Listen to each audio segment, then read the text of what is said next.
This is the Google Pixel tablet, and this is my Google Pixel 7 Pro. These two devices have a lot more in common than you think, and one of these integrates into my life better than I thought it would. So what we're gonna do today is take a look at the brand new Google Pixel tablet, and this device is not what you think it is, and I think you're gonna be pretty surprised because it's better than you think it is as well. Let's take a look.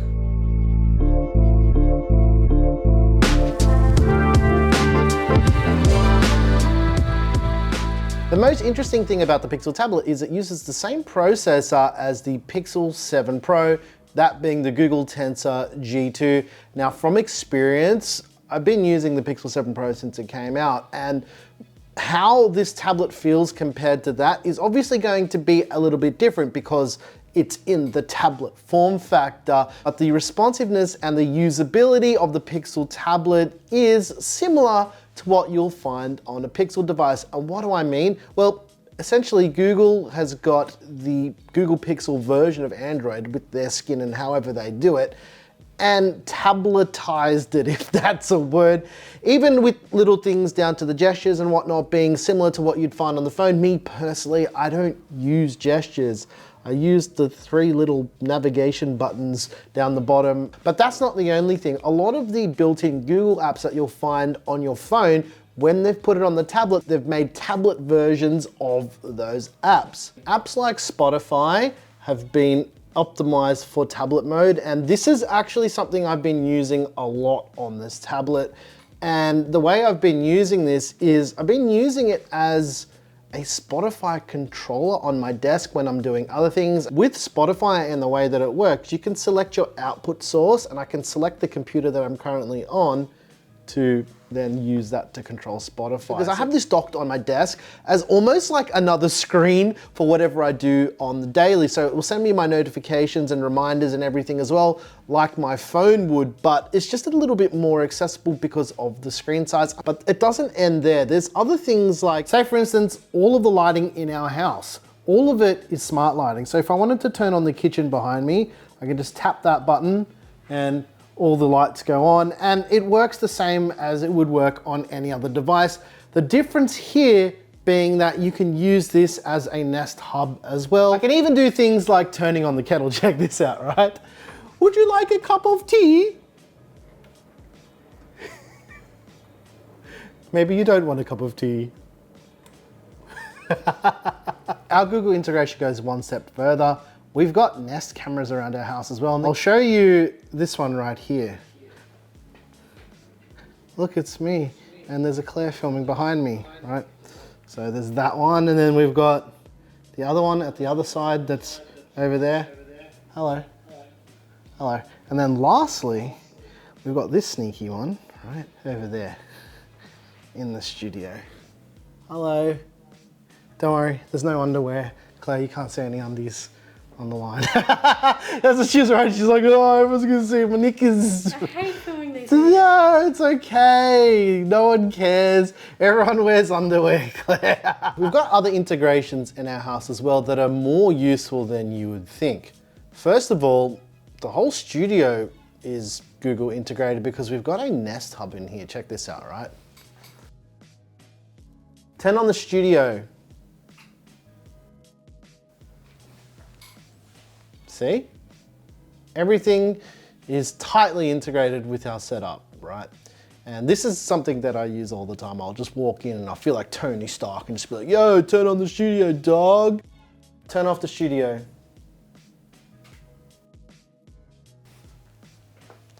See?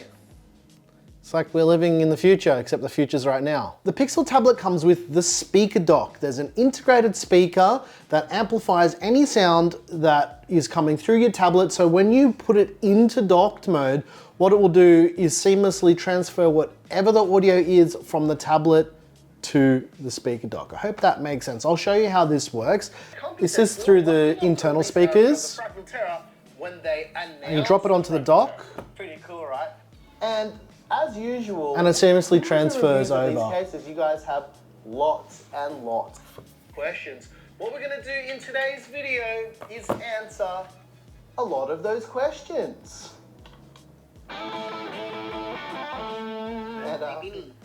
they should subscribe? I think you should. There's 4 pogo pins on the dock itself. There's a very strong magnet on the tablet, and essentially all you do is you just line it up and the tablet goes into docked mode or hub mode. You'll notice there'll be some slight changes to things as well. When you lock the tablet in this mode, it'll go into a mode that looks like a Nest Hub would look, and it works like a Nest Hub. So let's show you how this would work. Turn off Nick's office.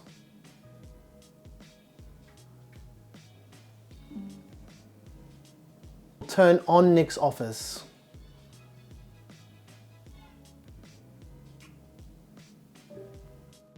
Here's the thing with tablets. A lot of the time they'll come with a USB-C cable to charge the tablet, right? That's all well and good.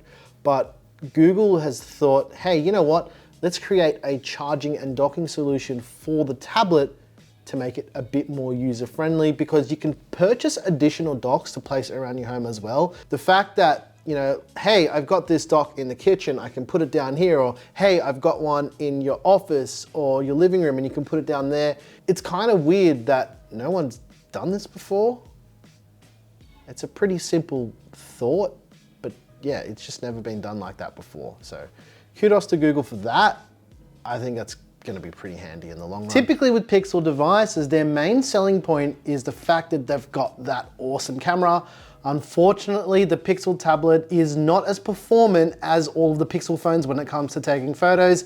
As you're probably seeing on your screen right now, yeah, it's just not as good. The other thing with the camera is it shares the same camera on the front and the back. So whether you're using that front camera or rear camera to take photos or shoot video, it's gonna look exactly the same. Here's how the video looks. Hey, look, it's me. I'm Nick. I'm making a video on a device that isn't a camera. Ha ha ha. This is probably the worst video camera test of all time, but you're still here watching. Subscribe. Do it. I could have given you this angle too, but hey, you're getting it anyway. One thing to remember about tablets as well is these are not pocketable devices unless you've got huge pants or huge pockets. They're just not going in there. So ergonomics in your hand are a pretty big factor. Now, the finish on the Pixel tablet is nice. It's kind of this rubberized feel. I've never really felt anything like it. It's kind of like paper, but rubber at the same time, and it kind of sticks to your hands.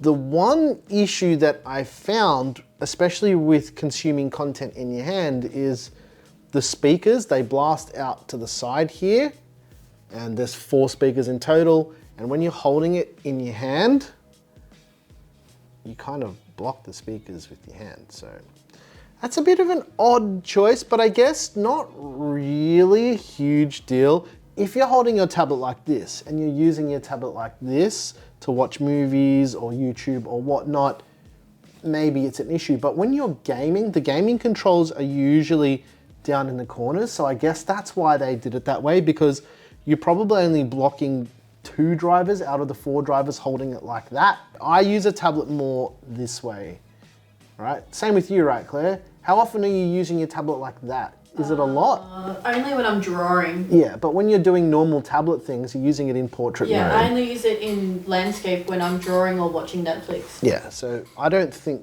that is a real big deal. The Pixel tablet has a lot of nifty little features which I just didn't think about a tablet having. For instance, on my Pixel, I use the fingerprint unlock on the screen all the time to unlock my phone, but on the tablet, it's got a fingerprint reader in the power button. I found this pretty useful, like I mentioned, in the docked mode when I was using it to control my music and to read my emails and stuff. Things like face unlock would be cool, but the thing is, for me, usually with face unlock on devices, it just never works for me. I guess no one likes my face. The thing you gotta remember is no device is perfect, and this is Google's first attempt at a tablet in like, I think 10 years. Well, the last one was the Nexus 7, but they kind of fell off for all of that time and decided to make a tablet now. I think Google should have been making tablets this whole time, They left a big hole in the market. This is not supposed to be an iPad competitor. I think a lot of people have really missed the point. This is supposed to be a companion device for all the other Google and Nest products you have in your home already, and take the entertainment experience that you've got with your TV and whatnot and make it portable, because this is the first Google device that runs Android in its tablet form that allows you to cast from your other devices to it like it was a TV. They've really thought about this as an entertainment-focused device and not really a prosumer level device for drawing for now. I feel like Google is probably going to bring out something that does compete with the iPad, given how good the experience of this is. The only letdown for the Google Pixel tablet for me personally is the screen refresh rate of 60 Hertz. I can feel it. Going from using the Pixel 7 Pro and my older Pixel phones with higher refresh rates than this, it's responsive, but it just feels a bit slower because of the refresh rate. So, you know, that's one thing that I think would have made this almost perfect, just a higher refresh rate. If you're interested in an all-round device that does everything it can do really well, then I think that the Pixel tablet is a pretty compelling purchase. It's start at $8.99 Australian dollars, or whatever that is in US dollars. I'll put that on the screen right now. But the thing is with these Pixel devices and all the Google stuff that we've got going on in our house, we've been using this stuff for years, and it integrates so tightly with our workflow, be it email, all the other stuff that we use, spreadsheets, everything. And just having an extra device to help out with that, it's cool. It's about time that Google has made a tablet. I don't know what took them so long. They did the Nexus 7, like I said already, but why so long? This really sounds like an ad, but I just wanted to talk about this device because I've been using it for about, I don't know, like a month or something?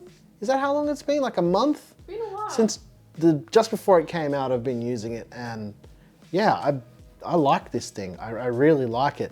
There are a few things that I wish it would do that was similar to the iPad Pro. Like, I wish Google made a pencil for it, but third-party pens and pencils and styluses do work with this. I don't have any, but I do know that they do work, but having a first-party solution would have been really cool. So there you have it, ladies and gents, the Pixel tablet. For me personally, it's gotta be that dock. That dock is very, very cool and very, very handy. Using it as a Nest Hub is pretty cool as well. And for me, being someone who uses Google in their everyday life, it just slots in really nicely with everything that we've already got set up. But if you like this video and videos like this, and you wanna see more content with tablets and phones and more consumer tech, please let us know, because it is stuff that I'm interested in. I just don't know if it's stuff that you guys want to see. Subscribe if you're not already. If you like the music you heard here, I make all the music. Once again, thank you so very much for watching.